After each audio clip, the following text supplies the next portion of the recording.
बिस्मिल्लाहिर्रहमानिर्रहीम, अस्सलाम वालेकुम। व्यूअर्स, आप देख रहे हैं पीरज़ादा पॉडकास्ट और मैं हूं आपका मेजबान के आसिफ।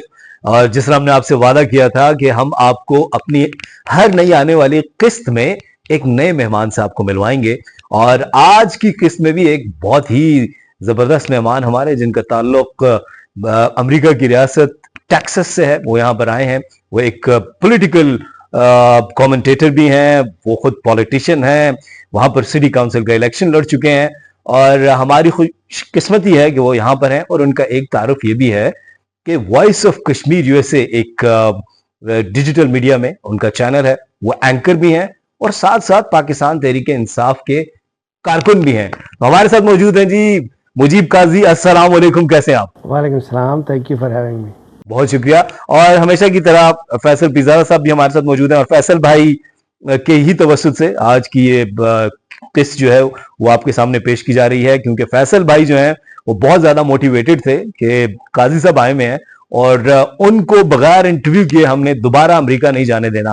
फैसल भाई बहुत शुक्रिया, कैसे हैं आप? बहुत शुक्रिया, अल्लाह का करम, अल्हम्दुलिल्लाह। तो मेरा ख्याल है फैसल भाई शुरू करते हैं काजी साहब से। काजी साहब बहुत शुक्रिया। सबसे पहले एक तो हमारे जो देखने वाले हैं उन तक आपका तारुफ मैंने तो करवा दिया, लेकिन प्लीज बताइएगा ये पॉलिटिकल करियर आपका कैसे शुरू हुआ, पॉलिटिकल कमेंटेटर आप कैसे बन गए, तज्जिया निगार कैसे बन गए, और फिर एक पार्टी के आप रुकन भी हैं, खुद भी इलेक्शन लड़े हैं, इतना सब कुछ, मल्टीपल टैलेंट्स माशाल्लाह।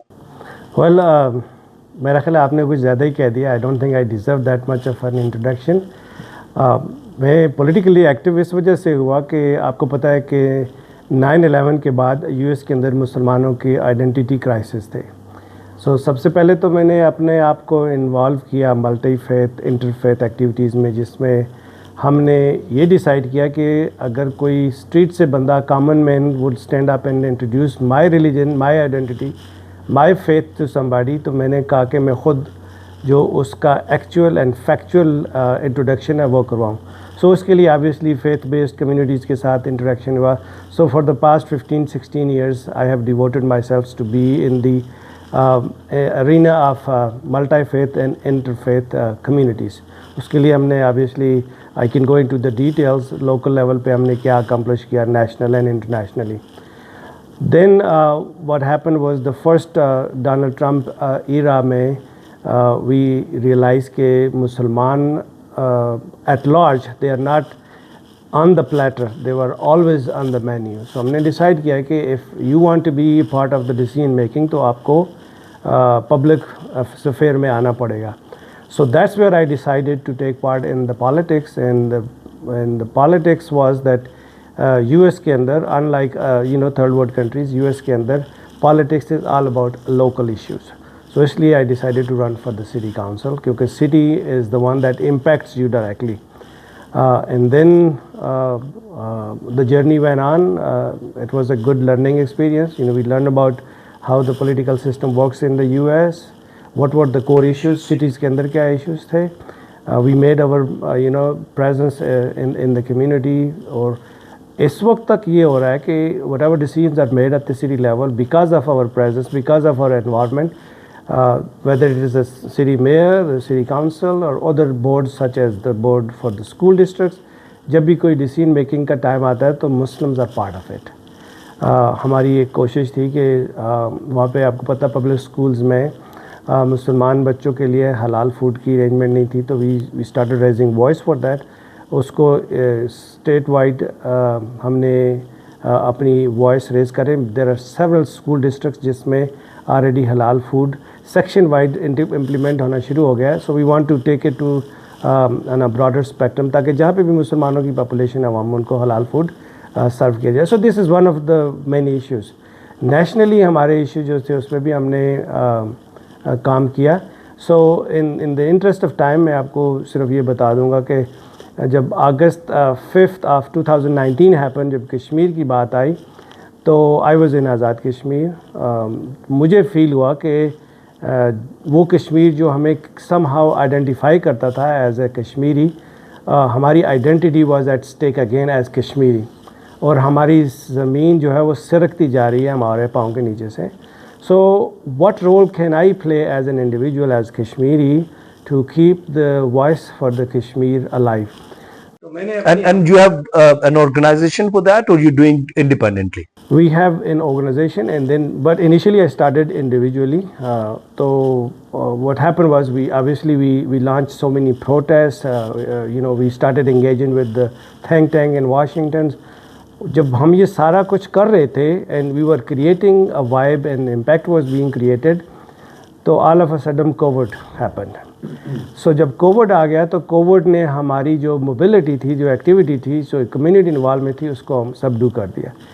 तो मैंने कहा कि I don't want to let this momentum go down. तो फिर हमने डिजिटल प्लेटफॉर्म का इस्तेमाल किया और फिर हमने ये वॉइस ऑफ कश्मीर USA को लॉन्च किया.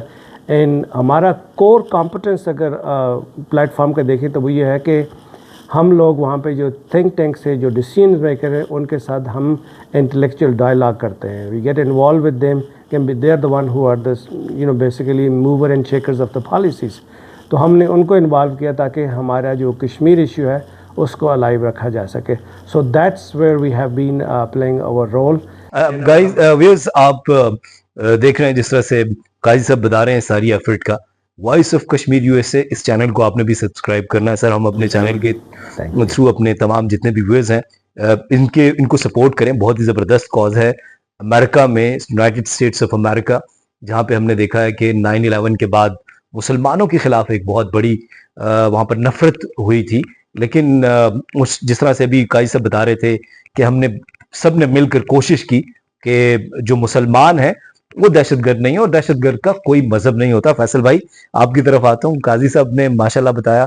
और 9/11 के बाद हमने देखा था फैसल भाई, पाकिस्तान में भी एक बहुत बड़ी तब्दीली आई. और पाकिस्तान में क्योंकि डिक्टेटरशिप थी तो पाकिस्तान ने उसकी एक बहुत भारी कीमत अदा की. और उस भारी कीमत में उस वक्त भी इमरान खान साहब ने जनरल मुशर्रफ साहब का साथ दिया, फिर बाद में कौम से माफी मांगी. और लेकिन जो पॉलिटिकल सिस्टम था उसको भी खत्म कर दिया गया. एक हाइब्रिड मॉडल पाकिस्तान में लाया गया. काफ लीग की हुकूमत पाकिस्तान में कायम की गई. लेकिन ओवरऑल आप ओवरसीज जो पाकिस्तानीज हैं, खासतौर पर अमेरिका में रहने वाले, उनकी एफर्ट्स को कैसे देखते हैं 9/11 के बाद? जी बिल्कुल सही है. ये इनफैक्ट जिस वक्त ये 9/11 का वाक़या हुआ उसके बाद से बहुत से पूरी दुनिया में आपको पता है कि काफ़ी सिनेरियो चेंज हो गए, काफ़ी मामला हो गए. तो पाकिस्तान भी बहुत ज़्यादा उससे असरअंदाज हुआ. फिर जो वहाँ पे पाकिस्तानी थे या मुस्लिम्स थे उनके लिए भी काफ़ी प्रॉब्लम्स डेफिनेटली हो गई. लेकिन हमारे यहाँ पे फिर मैं कहूँगा कि चूँकि पॉलिटिकल सिस्टम बहुत कमज़ोर है हमारा यहाँ का, तो हम अगर हमारा पॉलिटिकल सिस्टम बहुत स्ट्रॉन्ग होता तो शायद हम उतने क्राइसिस से ना गुजरना हमें पड़ता जितने हम गुजरें. तो जैसे आपने कहा मुशर्रफ और उसके बाद फिर काफ लीग की गवर्नमेंट उस वक्त आपको पता ही है कि वो कोई आप उसको सियासी हुकूमत तो नहीं कह सकते थे. तो हम उसको उन चीज़ों को उस तरह कवर नहीं कर सके जिस तरह एक पॉलिटिकल गवर्नमेंट को करना चाहिए था.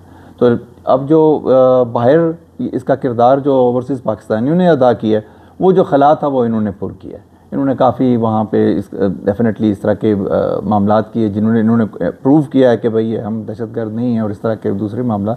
तो ये इन्होंने वो खिलाफपुर किया, वरना हमारी तरफ से आपको पता है हम तो यहाँ वीक विकेट पर उस वक्त मौजूद.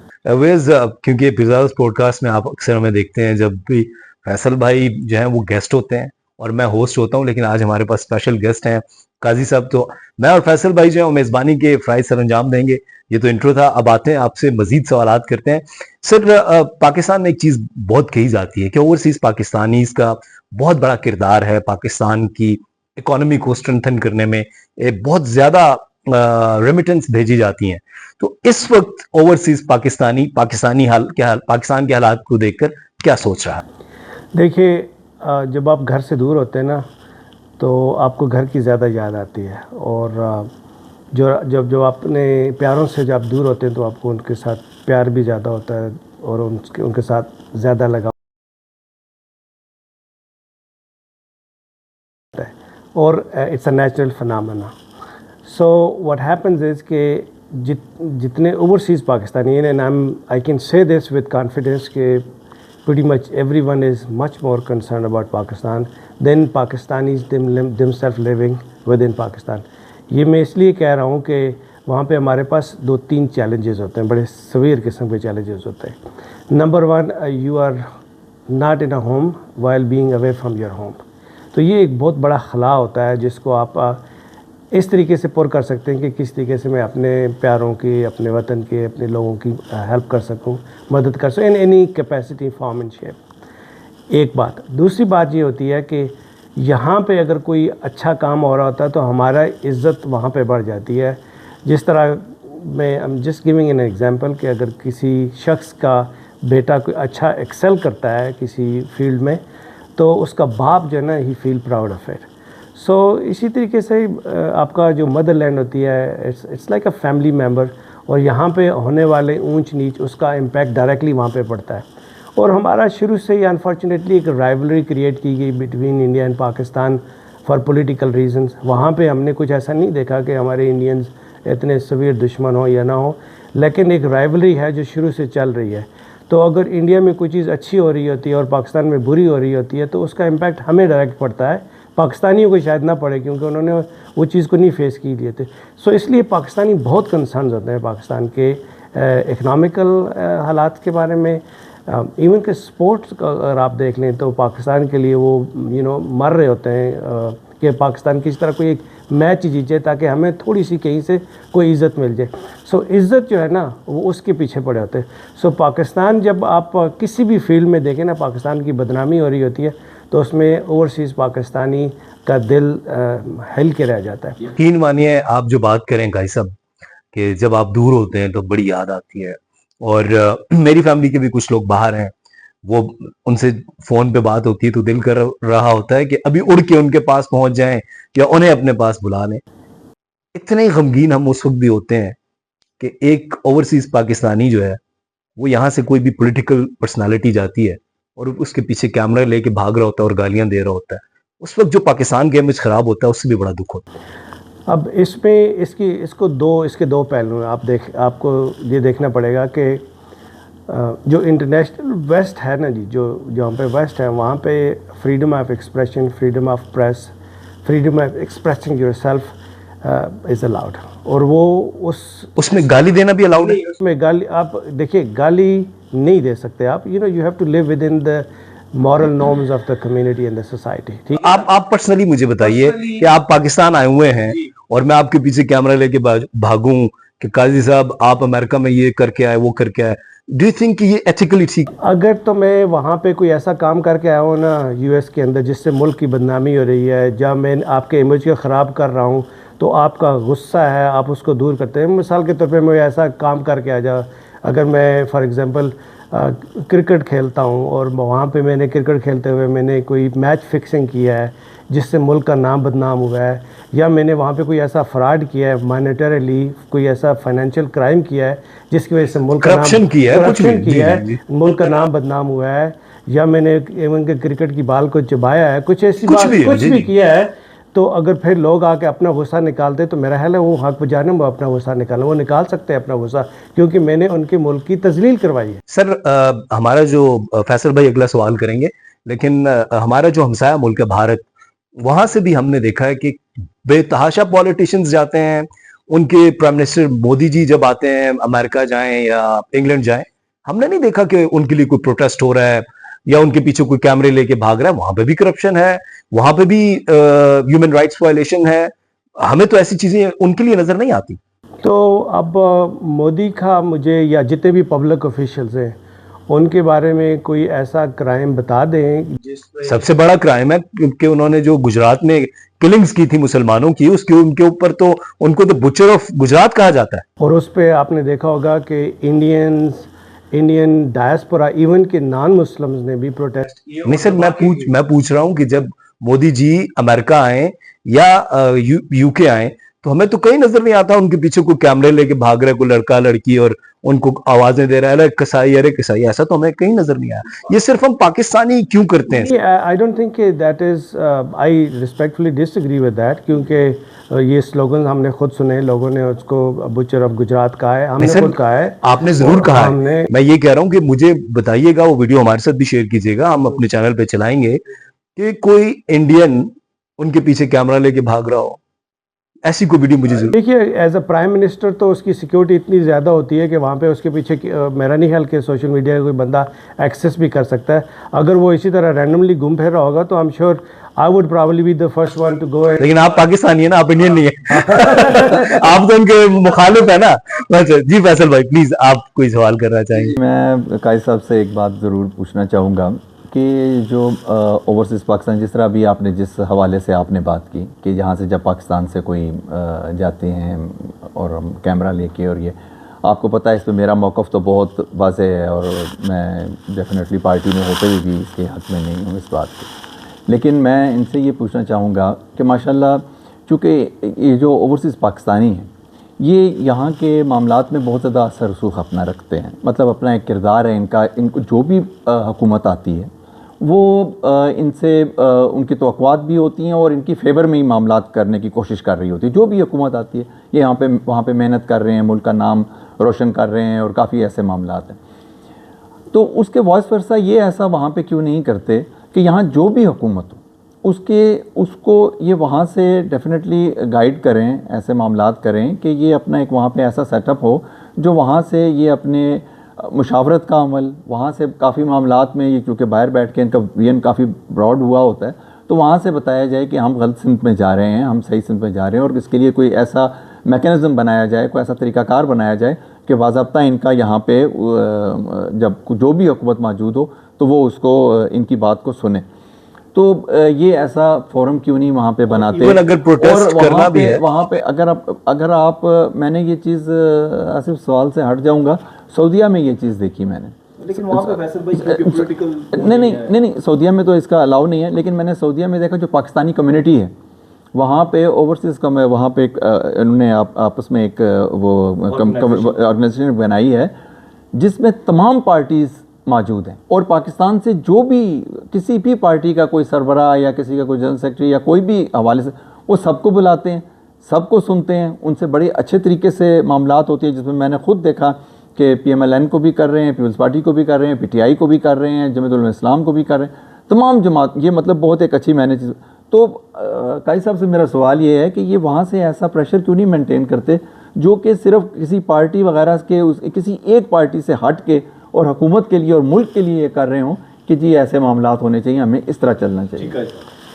देखिए मेरा अपना जो ऑब्जर्वेशन है इस वक्त, I would only speak about US। हमारा जो इस वक्त मेन फोकस है वो ह्यूमन राइट्स वायलेशन जो पाकिस्तान में हो रही है उसके बारे में। ये कब से हो रही है सर? ये ह्यूमन राइट्स वायलेशंस तो बड़े ज़माने से हो रही हैं। कब से सर, कोई डेट बताएंगे मुझे? देखिए जब भी हमारे व्यूअर्स जानना चाहते हैं सर। देखिए इनिशियली अगर आप थोड़ा सा पीछे हिस्ट्री लेके चले जाए ना तो एक ज़माने में ये human rights violation MQM claim करती थी कि उनके साथ हुई, फिर पीपल्स पार्टी क्लेम करती थी उनके साथ हुई, फिर PMLN क्लेम करती थी उनके साथ हुई, फिर PTI क्लेम कर रही है उनके साथ हुई।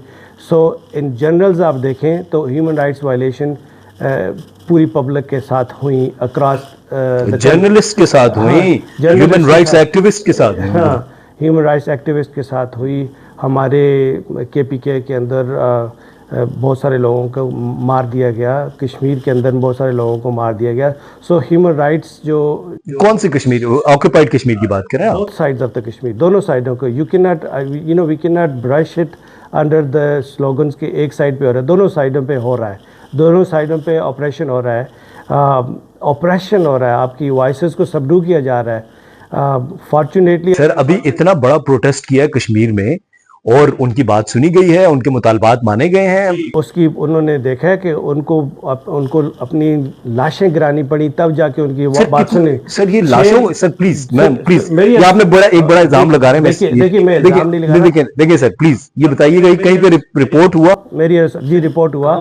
ये सारे नेशनल TV पे तो कुछ भी नहीं दिखा रहे, लेकिन BBC पे रिपोर्ट हुआ, आप जाके चेक कर लें, सोशल मीडिया पे रिपोर्ट हुआ। सोशल मीडिया को तो थोड़ी देर के लिए हम भूल जाते हैं ना। चलिए देखिए सोशल मीडिया पे देखिए, अगर आप BBC की बात कर रहे हैं कि BBC की क्या रिपोर्ट थी? BBC पे रिपोर्ट हुआ कि जब पहली दफ़ा डिस्पर्स किया गया, जब जो कश्मीर एक्शन कमेटी थी उनके आपस में मुज़ाकरात हो रहे थे, बल्कि होके कामयाब भी हो चुके थे, उसके बावजूद फोर्सेस डिप्लॉय की गई। वो वीडियो मौजूद है जिसके ऊपर सर वो वीडियोस मौजूद हैं, मैं आपको दिखा सकता हूं, जिसमें वहां पर जो प्रोटेस्टर्स हैं वो नारे लगा रहे हैं पाकिस्तान जिंदाबाद, पाक फौज जिंदाबाद, वो वीडियोस भी मौजूद हैं। बिल्कुल बिल्कुल वो भी मौजूद है। इसके बावजूद कश्मीरियों पे फायर किया गया, क्यों किया गया, उसको प्रोब किया जाए, उसको इन्वेस्टिगेट किया जाए। ये बड़ी जबरदस्त बात की है काई साहब, मैं एक मिनट, ये बड़ी जबरदस्त बात की है काई साहब ने कि कहीं पे कोई इल्जाम लग रहा है, कोई प्रोटेस्ट हुआ है और उस पे अगर कहीं पे ये इल्जाम आया कि जी ह्यूमन राइट्स वायलेशन हुई है, फायरिंग हुई है, तो सिंपली गवर्नमेंट ऑफ पाकिस्तान को, गवर्नमेंट ऑफ कश्मीर को, इंस्टीट्यूशंस को, अदलिया को आगे बढ़ना चाहिए, इनके ऊपर तहकीकात होनी चाहिए और जो भी इसमें जो है ना वो शामिल पाया जाए इसके अंदर, उसको सजा मिलनी चाहिए। बड़ी जबरदस्त बात कि I am with you sir.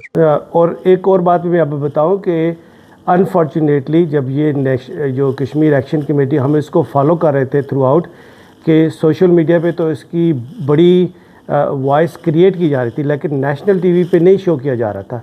जब इंडिया ने इसको हाईलाइट करने की कोशिश की तो तब जाके पाकिस्तानी मीडिया पे भी इसको दिखाया गया, तब जाके पाकिस्तानी गवर्नमेंट ने उनके साथ कोऑपरेट किया। सर इंडियन मीडिया तो पाकिस्तान के खिलाफ बहुत सा प्रोपेगेंडा करता है और उसमें बहुत झूठ भी होता है। अभी चैंपियंस ट्रॉफी को लेके ये प्रोपेगेंडा किया जा रहा था कि पूरी चैंपियंस ट्रॉफी साउथ अफ्रीका में जा रही है, पाकिस्तान में चैंपियंस ट्रॉफी नहीं होगी। जाहिर हम इंडियन मीडिया के साथ इस मामले में हम ये समझते हैं कि इंडियन मीडिया ने गैर जिम्मेदारी का मुजाहरा किया और बहुत सी ऐसी चीजें हैं जो हकाइक पर मबनी नहीं थी। हम ग्राउंड पर मौजूद हैं, मैं यकीनी आपके साथ हूं कि ह्यूमन राइट्स वायलेशन हुई होंगी, नहीं होनी चाहिए, एक गोली नहीं चलनी चाहिए। यस, प्रोटेस्टर्स का राइट है कि वो प्रोटेस्ट करें, लेकिन प्रोटेस्टर्स को ये भी देखना है कि वो भी गुलेले और डंडे लेके ना आए, उनको भी ये देखना है कि उन्होंने कैसे वो करना है। खैर अब आगे बढ़ते हैं सर। डोनाल्ड ट्रंप आ चुके हैं और पाकिस्तान में बहुत सी मीम्स बनी कि जैसे ही डोनाल्ड ट्रंप जीते तो यहाँ अडयाला जेल में मिठाइयां तकसीम होने लग गई थी। क्या खबरें लाए हैं आप वहां से? देखिए, मैंने तो नहीं सुना कि अडयाला जेल में मिठाई, सर मीम बता रहा हूँ, मीम्स शायद बनी हो जी जी, लेकिन देखिए, Donald Trump has become the president of United states of America. वो यूएस का प्रेसिडेंट है, पाकिस्तान का प्रेसिडेंट नहीं है। यूएस के लोगों ने उनको प्रेसिडेंट इलेक्ट किया है अपने कामों के, और पाकिस्तानीज ने सपोर्ट किया। पाकिस्तानी ओवरसीज़ पाकिस्तानी ने उसको सपोर्ट किया और मुसलमानों ने इन जनरल सपोर्ट किया, क्योंकि जिस तरह इमरान खान साहब एक out of syllabus politician Pakistan के अंदर आ गए, इसी तरह यूएस के अंदर भी डोनाल्ड ट्रंप को, बल्कि आज फॉक्स फोर्ड का आर्टिकल भी है, उसमें कहा गया है जी कि he is out of syllabus. और वो ये आउट ऑफ सिलेबस इसलिए है कि he is not following the status quo of the ruling regime, you know, so he has his own mindset। तो उसमें उनका जो प्राइमरी फोकस है वो है कि हम यूएस की लूजिंग लेगेसी है उसको किस तरह रिटेन किया जाए। सो पहली बात। दूसरी बात यह है कि he is against wars, he is a pro peace kind of a guy. तो उसने कमिट किया था जी कि मैं अपना ओथ लेने से पहले मिडल ईस्ट में वार ख़त्म करना चाहता हूँ, एंड इट हैपन। अब उसने बाकी जितनी भी दुनिया में वार छिड़ी हुई है, यूक्रेन है, उनको ख़त्म करेगा। सेकेंडली, उसने अपनी मुल्क के अंदर की इकानमी को रिवाइव करना है। थर्डली, उसने प्रॉमिस किया था अपनी नेशन के साथ कि वो इलीगल इमिग्रेंट्स का ख़ात्मा करेगा, and he is after them. फिर उसने बहुत सारी इस्टेब्लिशमेंट के अगेंस्ट, जो इस्टेब्लिशमेंट गेम खेलती रही है basically against the interest of the people of United states of America versus their own interest. जिस तरह आपने देखा होगा कि कैनेडी के असैसिनेशन के बारे में उन्होंने अपने एग्जेक्टिव ऑर्डर इशू किया, जिसमें उन्होंने कहा जी कि we want to release those classified information so the public should know what happen, who did it, so who are this people who are playing the games behind the scene. So उनका एक different एक वो है mindset है। सो उनकी first and the top most priority is कि US की losing legacy को वापस लाया जाए। तो जो मीम्स बन रही हैं दैट इज़ वन थिंग, जो लोगों ने उम्मीदें लगा रखी हैं that is another thing. Faisal भाई भी मुस्कुरा रहे हैं, फैसल भाई को भी बहुत, फैसल भाई मुस्कुरा सकते हैं क्योंकि किसी हद तक तो फ्रीडम है ना इस मुल्क में, मुस्कुराने तो जा सकता है, तो मुस्कुरा सकते हैं, उसमें कोई हर्ज नहीं है। तो so I think he is going to be, मुसलमानों की होप है कि ये वो पूरी दुनिया के लिए ही wants to create a legacy के एक अच्छा प्रेसिडेंट हो जिसने एक नया प्रेसिडेंट। अच्छा, on a serious note Faisal मैं जी इसमें थोड़ा सा जी चीनी की जरूर बात को जरूर थोड़ा आगे बढ़ाऊंगा कि बिल्कुल सही कह रहे हैं, उनके अपने मामलात हैं, अपने सूरत हाल है, वो उस पर ये तो हमने उनसे बहुत ज़्यादा तवक्कुआत कर ली थी ना किसी ख़ास मैटर पे, इसमें तो उनका कसूर नहीं है, ये तो हमने यहाँ से इस किस्म की तवक्कुआत वगैरह कर ली और जिसकी वजह से बाद में मामलात यहाँ तक पहुँचे कि हम किसी फ़ोन कॉल का इंतज़ार कर रहे थे। ये इसमें ये तो ये मैं सवाल करने लगा था, अगर आप मुझे इजाजत दें। अब कैसे वैसे on a very serious note, इसको आप बिल्कुल लाइट ना लीजिएगा। ये जो एक पाकिस्तान में एक खुशी की लहर थी और बहुत सी बातें चल रही थी कि डोनाल्ड ट्रंप के आते ही इमरान खान साहब को कोई रिलीफ मिलेगा, यू रियली थिंक कि ऐसा कुछ हो सकता है? देखिए, इसका एक बैकग्राउंड है जिसकी वजह से लोगों की उम्मीदें लग गई थी, ठीक है ना। साइफर वाज अ रियलिटी, ठीक है, regime change was a reality, Biden administration backing the regime change was a reality, human rights पे साइडलाइन कर रखा था यूएस ने, that was a reality. Overseas Pakistani ने इसको बड़ी दफ़ा हाईलाइट करने की कोशिश की, but we were given a blind eye to it. For the longest, overseas Pakistanis and Muslims on the US soil have been on the side of Democrats. This was the first time ever in our history कि सारे मुसलमानों ने तो नहीं, overwhelming majority मुसलमानों ने ये decide किया कि we have had enough of this hypocrisy versus democracy. तो मुसलमानों ने अपना वोट को मनवाया। So जो overseas पाकिस्तानी थे, इस वक्त 90-95% overseas Pakistani human rights violation के against they are on same page. We certainly believe that कि ये पॉलिटिकली मोटिवेटेड जो फ्रिवलस केसेस इमरान खान के ऊपर बनाए गए हैं, इनको ख़त्म होना चाहिए। He should be given free chance to contest election, rally, protest and be in the public. उनको पॉलिटिकली बिहाइंड द बार नहीं रखना चाहिए। और ये उनका 190 मिलियन तो उनके ऊपर साबित हो। Let me finish. सो इसके लिए हमने और ओवरसीज़ पाकिस्तानियों ने इस चीज़ को टेबल किया था before election and even after election through our friends. Doctor Aafia की रिहाई के लिए भी किया सर? बिल्कुल किया जी। अच्छा, ये बहुत दफ़ा किया और एक दफ़ा नहीं किया, बहुत दफ़ा किया। आपको उम्मीद है कि कोई डोनाल्ड ट्रंप उसमें कुछ किरदार कर सकते हैं अदा? देखिए, ये जो डॉक्टर आफिया सिद्दीकी वाला मसला है ना, इसको याद रखिए कि ये पाकिस्तानियों का ज़्यादा मसला है, डोनाल्ड ट्रंप का मसला नहीं है, ये याद रखिए। सर, इमरान खान भी हमारा मसला है, डोनाल्ड ट्रंप का मसला नहीं है। अच्छा, सो पाकिस्तानियों ने, जो पाकिस्तान की उस वक्त की गवर्नमेंट थी, उन्होंने, देखिए ये रिपोर्टेडली कहा गया है कि पैसे लेके डॉक्टर आफिया को बेचा था, ठीक है ना। आप पैसे वापस करें, आप डॉक्टर आफिया को वापस ले आए। लेकिन उनको सजा इस पे नहीं हुई सर, सजा पैसे लेने पे नहीं हुई सर। सजा सुन लीजिए, पूरी दुनिया में ह्यूमन राइट्स के चैंपियन बने फिरते हैं यूनाइटेड स्टेट्स के लोग और यूनाइटेड स्टेट्स की गवर्नमेंट। ग्वांटानामो में क्राइम अगेंस्ट ह्यूमैनिटी किसने किए? बिल्कुल, बगराम के अंदर अफगानिस्तान में जो कारपेट बॉम्बिंग होती थी वो कौन करता था? तो ह्यूमन राइट्स चैंपियन वो बनते हैं, वो मेरा ख्याल है सो कॉल्ड बनते हैं, क्योंकि उनको डॉक्टर आफिया को 86 साल की सजा देते हुए एक फेक केस के अंदर कराची से अरेस्ट किया गया, अफगानिस्तान ले जाया गया और वहां पे उनकी जो है वो उनको नेकेड करके उनकी स्ट्रिप सर्च होती थी सर। ये जो ह्यूमन राइट्स की वायलेशंस हैं, ये अमेरिका को क्यों नजर नहीं आती सर? देखिए, ज़ाहिर है उसको जो रजीम था, उसी का तो मैं आपके साथ जिक्र कर रहा था ना कि इससे पहले का जो रजीम थे, जो यूएस के अंदर रूलिंग रजीम थे, उन्होंने ब्लाइंड आई कर रखी थी ह्यूमन राइट्स वायलेशन की, जिसमें जिनका आपने जिक्र किया ये सारे। और फिर पिछले 4 सालों में जो गजा में हुआ वो भी तो उनकी आंखों के सामने हुआ। फिर जो कश्मीर में हुआ, जो अगस्त 5 हुआ, ये सारे उनके सामने हुआ। तो हम इसी चीज़ को हाईलाइट कर रहे थे कि ये जो ट्रेडिशनल पॉलिटिशियन हैं यूएस के अंदर, उन्होंने हमारी बात को नहीं माना। तो डोनाल्ड ट्रंप से जब आप बात की, अच्छा, जब मैं कहता हूँ ना ह्यूमन राइट्स के बारे में बात कीजिए यूएस एडमिनिस्ट्रेशन, तो हर एडमिनिस्ट्रेशन से बात की गई, ऐसा नहीं है कि नहीं। उन्होंने हमारी बात नहीं सुनी, इन्होंने कहा जी कि मैं आपके लिए I will raise my concern, I will raise my voice. आज उन्होंने वादा किया कि मैं अपनी आवाज़ उठाऊँगा, बात करूँगा। अब उनकी आवाज़ और बात करने का मकसद ये है कि वो पाकिस्तानी गवर्नमेंट से ही बात कर सकते हैं ना। वो क्योंकि पाकिस्तान एक सॉवरेन कंट्री है, I mean so called sovereign country जैसी भी हालत है उसमें वो वहाँ से ऑर्डर्स तो नहीं इशू कर सकता ना, उसने डिप्लोमेटिक रिसोर्सेज यूज़ करने, उसने यहाँ की गवर्नमेंट से भी, जैसी भी गवर्नमेंट हो 45 या ये वैसे ये मुतालबा कैसा है, ये आपको नहीं लगता कि थोड़ा सा मजाक है कि जी जो रिजीम चेंज है उसमें अमेरिका की मुदाखलत नहीं होनी चाहिए और इमरान खान की रिहाई में अमेरिका की मुदाखलत होनी चाहिए? आपको ये मासूमाना नहीं लगता? मेरा ख्याल है उसमें आप नहीं लगता हमारी सॉवरेनिटी चैलेंज होगी? मेरा ख्याल है कि ये दो चीज़ें बड़ी मिसकंस्ट्रूड की जा रही हैं। किसकी तरफ से?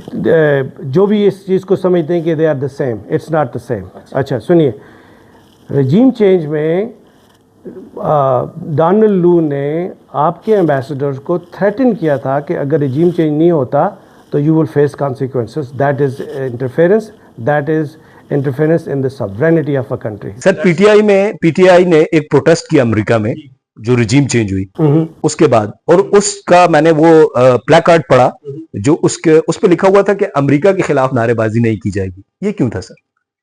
मैंने नहीं देखा। मैंने देखा सर। कहाँ पे था ये सर आपकी पीटीआई की वेबसाइट्स पे और आगे पीछे था कि आप पाकिस्तान में रिजीम चेंज के खिलाफ जरूर नारे लगाएंगे लेकिन अमेरिका के खिलाफ नारा नहीं लगाएंगे। तो अमेरिका के खिलाफ, अमेरिका एज अ कंट्री के खिलाफ तो नहीं लगाना चाहिए ना। तो किसके खिलाफ लगाना? आप उन लोगों के खिलाफ लगाए ना जो लोग रिजीम चेंज करवा रहे हैं। देखें, आप पूरे मुल्क को तो ब्लेम नहीं कर सकते, आप उन इंडिविजुअल को आइडेंटिफाई करें जो रीजंस बनते हैं इन सारी प्रॉब्लम्स का। तो वो जो रीजंस है उनको हमने आइडेंटिफाई किया, जिनमें से जो बाइडन थे, डोनाल्ड लू थे, सेक्रेटरी ब्लिंकन थे, उनको तो हमने क्रिटिसाइज भी किया। और मतलब मीठा मीठा हप हप और कड़वा कड़वा चूचू, मतलब जो चीज हमें सूट करे हम उसको रख लें, जो सूट ना करे उसके ऊपर क्रिटिसिज्म शुरू कर दें। सॉरी, मैं फैसल भाई की तरफ आऊंगा। फैसल भाई, काजी साहब माशाल्लाह जिस तरह से वहां पर काम कर रहे हैं, हमारी दुआ है कि आप पाकिस्तानियों की इज्जत बढ़ाएं वहां पर, और आप जिस तरह मुसलमानों के लिए काम कर रहे हैं, ह्यूमन राइट्स के लिए काम कर रहे हैं, it's remarkable, we appreciate your efforts. Faisal भाई, आखिर में आप काजी साहब को क्या कहेंगे? काजी साहब से फिर वही सवाल करूंगा जो थोड़ी देर पहले किया था, उसी को रिपीट करूंगा क्योंकि काजी साहब ने कहा कि अभी जैसे ह्यूमन राइट्स का जब बात हुई तो उसमें तमाम सियासी जमातों का नाम लिया गया। तो हम अगर जो इनकी तरफ से जितने एफर्ट्स वहाँ पे किए गए, पहले तो हमने कभी ऐसे मुजाहिरे ऐसी सुनी नहीं। तो वो ह्यूमन राइट्स आखिर वो भी तो अभी इन्होंने खुद कुछ देर पहले फरमा रहे थे कि भाई आपका पीएमएलएन के साथ भी हुआ, पीपल्स पार्टी के साथ भी पुराने, तो जो पुराना दौर है वो हम शायद भूल गए। ह्यूमन राइट्स हमें सिर्फ अभी याद आई है। मैंने पूछा और उन्होंने तस्करा किया काजी साहब ने। नहीं, वो मैं वही कह रहा हूँ कि फिर उसी बात पर आता हूँ कि क्यों नहीं एक प्लेटफॉर्म बनाए। ह्यूमन राइट्स अगर सबके साथ ये वायलेशंस हुई हैं, अगर पॉलिटिकल यहाँ पे हमारे उसके वो ज़ेर असर रहे हैं, तो क्यों नहीं वहाँ से एक ऐसा प्लेटफॉर्म बनाया जाए। देखिए, जब प्रोटेस्ट कौन लोग करते हैं? जो इफेक्टिव होते हैं, जो effective weak, those who are on the weaker end ना, ठीक है। जो ह्यूमन राइट्स के लिए कौन लोग प्रचार करते हैं? जी, ह्यूमन राइट्स एक्टिविस्ट होते हैं, ठीक है ना। जो वो लोग उनके लिए किया जाता है ना, जो बेचारे मजलूम होते हैं, जिन पे जुल्म किया जाता है, जो होता है। तो सबसे पहले तो हमें ये सोचना चाहिए कि हम हमेशा मजलूम क्यों रहना चाहते हैं? वाई आर वी मजलूम ऑल द टाइम? हम लोगों के अंदर ये समझ बूझ कब आएगी कि हम अपने आप को खुद ही ठीक कर लें कि इससे पहले कि मैं जाके प्रोटेस्ट करके किसी से अपनी बात मनवाऊँ, ठीक है कि ना। हमें शर्मिंदगी होती है कि हम जाके उन लोगों से इंसाफ मांगें जिन लोगों ने हम पे जुल्म किया हुआ होता है। सो ये इस चीज़ का एहसास हमें होना चाहिए। अगर हम अपने घर को, if we keep our house in order, ठीक है, जब मेरी पहले इतनी पॉलिटिकल अवेयरनेस नहीं थी, जब मैं खामोश था, जब एमक्यूएम पे जुल्म हो रहा था, पीटीआई पे, पीपल्स पार्टी पे हो रहा था, पीएमएलएन पे हो रहा था, वाना में हो रहा था, मैं खामोश, लाल मस्जिद में हो रहा था, यहाँ से मासूम लोगों को हेलीकॉप्टर्स में उठा के अमेरिका ग्वांटानामो बे लेके जा रहा था, ठीक है। मैं उस वक्त खामोश था, मेरी आंखों पे पर्दा आया हुआ था और मैं ब्लाइंड साइडेड था क्योंकि मैं कुछ लोगों की मोहब्बत में अंधा होया हुआ था। अब मुझे समझ आ गई है कि जिन लोगों को मैं अपना हीरो समझता था, अपना प्रोटेक्टर समझता था, वही मेरे ख़िलाफ़ निकले। अब अगर मैं जाकर रियलाइज़ करके ये मैं बात कर रहा हूँ कि जो पहले हुआ वो जुल्म था, जिसके साथ हुआ वो जुल्म था, अब इसको ख़त्म होना चाहिए। अगर आप मेरी बात नहीं सुनेंगे तो मैं कम से कम उससे तो बात करूँगा जो जुल्म कर रहा है, क्योंकि वो मेरी बात एटलीस्ट सुनता तो है। आप तो सुनते भी नहीं है। सो मेरा हम्बल सबमिशन ये होगी कि हम बजाय इसके कि लोगों के पास जाके लोगों से अपने लिए रहम मांगे, हम अपने आप को ठीक कर लेंगे तो ये प्रॉब्लम खत्म हो ये बड़ी जबरदस्त बात है। और फैसल भाई, इनका ये जो वैलिड आर्गुमेंट है कि हम हमेशा जो है लोगों के पास जाएं कि यार हमारा ये मसला हल कर दो, ये मसला हल कर दो, हमें खुद भी अपना हाउस भी इन ऑर्डर करना चाहिए, हमें बिल्कुल करना चाहिए। आखिर में एक तो जाने से पहले, इस एपिसोड को खत्म करने से पहले आपसे मैं पूछूंगा कि आप बीइंग ओवरसीज पाकिस्तानी, पाकिस्तानियों को क्या कहना चाहेंगे कि वहां पे आप रूल ऑफ लॉ देखते हैं, वहां पे ऐसा नहीं होता कि कोई भी पॉलिटिशियन जो है वो किसी के राइट सल्ब कर ले, तो आप क्या देखते हैं कि, और पाकिस्तानियों को क्या मशवरा देने चाहते हैं कि पॉलिटिशियंस को हटके, पॉलिटिकल पार्टी से हटके, बीइंग पाकिस्तानी मुझे पाकिस्तान को बेहतर करने के लिए क्या करना चाहिए? हर जुम्मे को और हर हलके में जहाँ पे भी आप देखें ना, मैं एक चीज़ देखता हूँ कि हम लोगों को अपने वेरी बेसिक हमारी एजुकेशन है ना, जो इस्लाम के हुज़ूर सल्लल्लाहु अलैहि वसल्लम की तालीमात के बारे में जो हमें पढ़ाया जाता है, हर रोज़ रिमाइंडर्स आ रहे होते हैं। हम लोग वो बदनसीब लोग हैं, मैंने जो पाकिस्तान के अंदर ऑब्ज़र्व किया है, हम लोगों को रोज़ाना इंफॉर्मेशन नॉलेज फीड किया जा रहा होता है, हम उसको सुन के सिर्फ इसलिए पास ऑन कर देते हैं कि ये जो बात कर रहा है, ये फैसल भाई के लिए बात हो रही है, ये आसफ भाई के लिए बात हो रही है, ये राजा साहब के लिए बात हो रही है, ये मेरे लिए नहीं बात हो। जिस दिन मैं ये रियलाइज़ कर लूँगा कि जो बात की जा रही है, जुम्मे का खुतबा हो, हल्का हो, टीवी का किसी चैनल पर, वो मेरे लिए हो रही है ना, तो मेरे ख़्याल से हम इंडिविजुअल अपने तौर पे अगर अपने आप को ठीक करना शुरू कर दें, तो उसमें मैं भी शामिल हूँ, उसमें रेडी वाला भी शामिल है, उसमें दुकानदार भी शामिल है, उसमें ड्राइवर भी शामिल है, उसमें जो लोग जॉब करते हैं वो भी शामिल है, उसमें टीचर भी शामिल है, उसमें इमाम भी शामिल है, उसमें बाप भी शामिल है, उसमें बेटी भी शामिल है, उसमें बेटा भी शामिल है, उसमें हाफिज़ भी, इंटायर सोसाइटी, इंटायरली सोसाइटी शामिल है उसमें। लेकिन हमारी इस वक्त सबसे बड़ी प्रॉब्लम यह है कि पाकिस्तान के अंदर आप किसी शख्स को भी, मेरे जैसे नालायक और जाहिल आदमी को भी बिठा लें, मैं क्रिकेट पे बात कर सकता हूँ, मैं रिलीजन पे बात कर सकता हूँ, मैं पॉलिटिक्स पे बात कर सकता हूँ, मैं एजुकेशनल सिस्टम पे बात कर सकता हूँ, मैं इकनॉमिक्स पे बात कर सकता हूँ, मैं दुनिया के हर फील्ड का एक्सपर्ट हूँ। एक्सपर्ट नहीं हूँ तो अपने आप को ठीक करने में बड़ी नहीं। अच्छी बात। तो जिस दिन मैंने अपने आप को ठीक कर लिया और फैसला कर लिया कि कम से कम मैं ठीक हो जाऊंगा, तो हो सकता है मेरी फैमिली ठीक हो जाए, और फिर आहिस्ता आहिस्ता मोहल्ला, और फिर इस तरह हो जाए। सो इस चीज़ की बड़ी कमी है। मैंने देखा है कि हम हर शख्स ये समझता है कि दूसरा गलत है, मैं ठीक हूँ।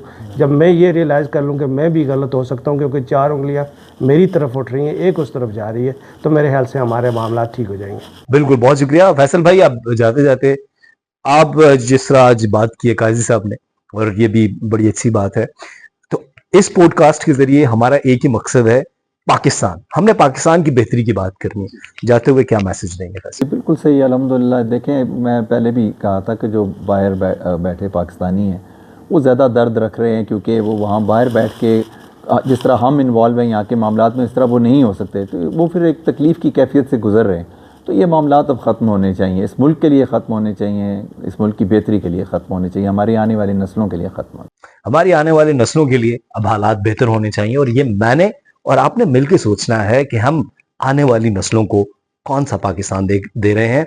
आप देख रहे थे पीज़ादास पॉडकास्ट। काजी साहब, आपका बहुत शुक्रिया, हमने बहुत एंजॉय किया, और व्यूअर्स आपके कमेंट्स का वेट रहेगा। फैसल भाई, thank you very much for being with us. और गाइस, इसी तरह हमें सपोर्ट करते रहे, सब्सक्राइब करते रहें, कीप वॉचिंग पीज़ादास पॉडकास्ट। अपने मेजबान के आसिफ को दीजिए इजाजत। अल्लाह निगहबान।